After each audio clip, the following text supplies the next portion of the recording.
College of the Desert is calling for the removal of what the school calls a spoof website for alleged copyright and trademark infringement of its actual website. News Channel 3's Jennifer Franco compares the two websites and explains the connection to the upcoming election.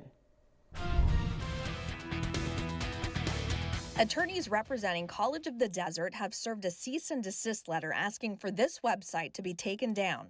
College of the Desert became aware of a website that is spoofing our traditional collegeofthedesert.edu website through a Google alert. According to the letter, that site uses the palm tree and building sepia background belonging to COD. Taking a side-by-side look, you can see collegeofthedesert.edu, the school's site, on the left, and on the right is collegeofthedesert.com. College of the Desert alleges the owner of the website is in violation of state and federal law, including, but not limited to, the Trademark Act of 1946.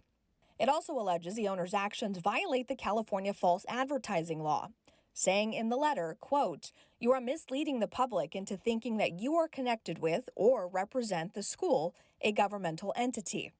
Further, the college alleges the owner's purchase and use of a misleading domain name is cyber squatting and is a violation of federal law. COD's letter is addressed to Chris Parman, husband and campaign manager to former COD President Joel Kinnaman. How do you know who is behind the website?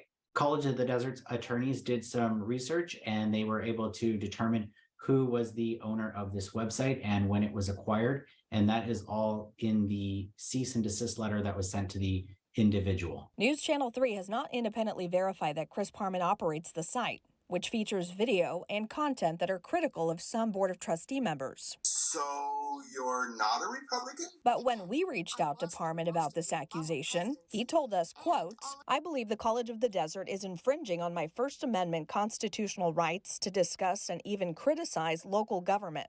Their allegations are unfounded, and I believe they are part of the board's ongoing politically motivated effort to harm my husband, Joel Kinnaman, and me." In response, a spokesman for COD reiterated their stance. College of the Desert has demanded that the website cease operations as it's infringing on our intellectual property, also stop using references to COD, as well as transferring ownership of the infringing domain name. In Thousand Palms, Jennifer Franco, News Channel 3.